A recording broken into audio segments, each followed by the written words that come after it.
Hello everyone, তনয়ার পাকশালাতে সবাইকে স্বাগত জানাই।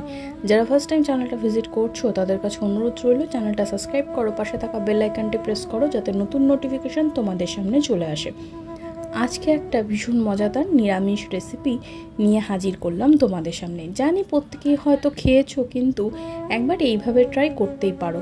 আর যদি না করে থাকো তাহলে এই ভিডিও থেকে তোমরা কিন্তু সম্পূর্ণটা জেনে যাবে।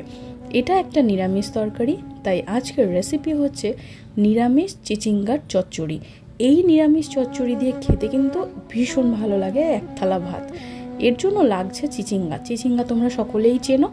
এগুলোকে একটা ছুরি দিয়ে বা চামচের ধারালো পাট দিয়ে বা তোমরা কিন্তু বটি দিয়েও এইভাবে চেঁচে নিতে পারো। চেঁচে নিলে এর থেকে কিন্তু একটা কষ মতন বার হয়, আর এইভাবে স্কিনটা কিন্তু কিছুটা রিমুভ হয়ে যাবে। পুরোটা রিমুভ করার কোনো প্রয়োজন নেই, এটাকে একটু এইভাবে কেটে নিতে হবে। এটা একদমই কচি রয়েছে, কিন্তু এর থেকেও কচি কিন্তু হয়, এবং যদি বুড়ো হয়ে যায় মানে একটু পেকে গিয়ে থাকে তাহলে কিন্তু কোনো ভয়ের ব্যাপার নেই। মাঝখান থেকে এইভাবে কেটে এর দানাগুলো তোমরা ইউজ করতে পারো, আদারওয়াইজ এই দানাটাকে ফেলে দিতে পারো। এর থেকেও যদি একটু বেশি কচি হয় তাহলে দানা ফেলার কোনো প্রয়োজনই নেই। এইভাবে নিয়ে কিন্তু আমাদেরকে দেখো কেটে নিতে হবে ঠিক লম্বা লম্বা করে। এইভাবে প্রত্যেকটা থেকে এইভাবে লম্বা লম্বা করে একটু মোটা মোটা করে কেটে নেব। নিয়ে কিন্তু আমরা দেখো সম্পূর্ণটা কেটে একটা ঝুড়ির মধ্যে ভালো করে কিন্তু ধুয়ে কাটতে পারো, আদারওয়াইজ তোমরা কিন্তু এইভাবেও ধুয়ে রেখে দিতে পারো।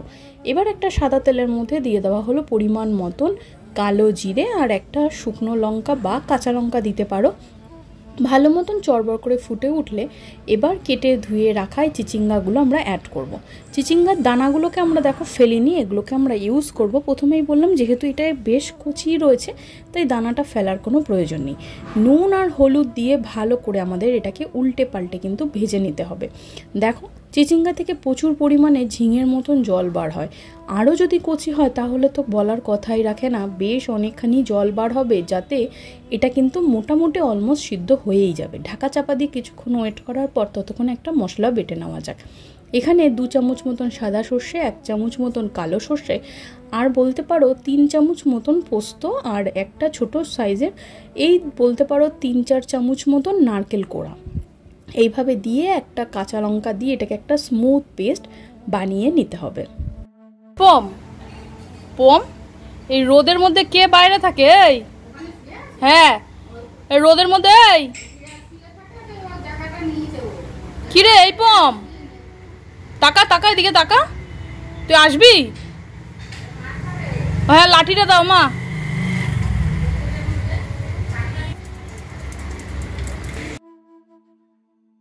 এবার দেখো অনেকখানি মতন কিন্তু এটা কষে গিয়েছে আর বেশ অনেকখানি মজে গিয়েছে। এটাকে চলো তোমাদের একবার চেক করে দেখিয়ে দিই। দেখো হাত দিয়ে কিন্তু একটু চাপ দিলেই একদম সুন্দর ভেঙে কিন্তু স্ম্যাশ হয়ে যাচ্ছে। তার মানে কিন্তু এখানে আমাদের চিচিঙ্গাটা কিন্তু অলমোস্ট সিদ্ধ হয়ে গিয়েছে। এই পর্যায়ে এসে এবার আমরা সেই যে পেস্ট বানিয়ে রেখেছিলাম সেই পেস্টটা কিন্তু এর মধ্যে অ্যাড করব। দিয়ে খুব ভালো করে নাড়িয়ে চাড়িয়ে কিন্তু আমাদের একটু ভাজা ভাজা করতে হবে। দেখো এটা সম্পূর্ণটা দিয়ে এখানেই তোমরা চাইলে কিন্তু নুন মিষ্টিটা অ্যাড করে দিতে পারো। যেহেতু চিচিঙ্গাটা খুব ভালো মতন সিদ্ধ হয়ে গিয়েছে তাই জন্য এটাকে কিন্তু আর বেশিক্ষণ কিন্তু এটাকে ঢেকে রাখার কিন্তু কোনো প্রয়োজন নেই। দেখো এইভাবে দিয়ে গ্যাসের ফ্লেমটাকে একটু হাইতে দিয়ে ভালো মতন এইভাবে ভাজতে হবে। যেহেতু পোস্ত আছে নারকেল আছে তাই এটা যতটা সুন্দর ফ্রাই হবে, প্রয়োজন পড়লে তোমরা কিন্তু এখানে কিন্তু একটু তেলের ব্যবহার করতে পারো, অবশ্যই সাদা তেল। তাহলে কিন্তু এটা যত ভাজা ভাজা হবে গন্ধটাও খুব সুন্দর আসবে আর খেতেও ভীষণ ভালো লাগে। সামান্য কিন্তু একটু নাড়িয়ে চাড়িয়ে নিয়ে আমাদের এখানে কাঁচা লঙ্কা দিয়ে এটাকে নামিয়ে নিলেই একদম রেডি এই নিরামিষ চিচিঙ্গার চচ্চড়ি। গরম ভাতে কিন্তু ভীষণ ভালো লাগে। ওপর থেকে একটু নারকেল কোড়া দিয়ে সার্ভ করলাম। ভালো লাগলে লাইক করো, শেয়ার করো, কমেন্ট করো, বন্ধু বান্ধব আত্মীয় স্বজন সকলের সাথে রেসিপিটি শেয়ার করো। দেখা হচ্ছে আরও একটা রেসিপির সাথে। আমি আর আমার মা ফিরে আসছি।